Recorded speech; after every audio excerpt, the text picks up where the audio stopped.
নমস্কার বন্ধু বান্ধবী সকল। আজকের রেসিপিটা হচ্ছে রাজমা দিয়ে সাজনা তরকারি। তোমরা কি এরকম করে বানিয়ে কোনোদিনও খেয়েছো? আমি তো এটা ফার্স্ট টাইম বানাচ্ছি আর ফার্স্ট টাইম খাবো। তোমাদের যদি এই রেসিপিটা ভালো লাগে তাহলে লাইক অ্যান্ড সাবস্ক্রাইব করতে ভুলো না কিন্তু।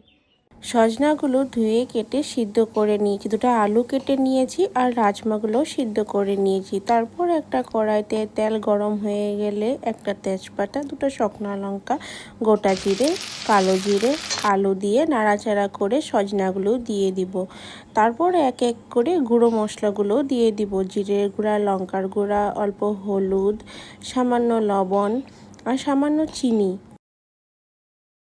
এখন জল দিয়ে দিব, জল দিয়ে ঢাকন দিয়ে দিব। অল্প টাইম পর ঢাকন খুলে দেখলাম জলগুলো শুকিয়ে গেছে, আলুগুলো সিদ্ধ হয়ে গেছে।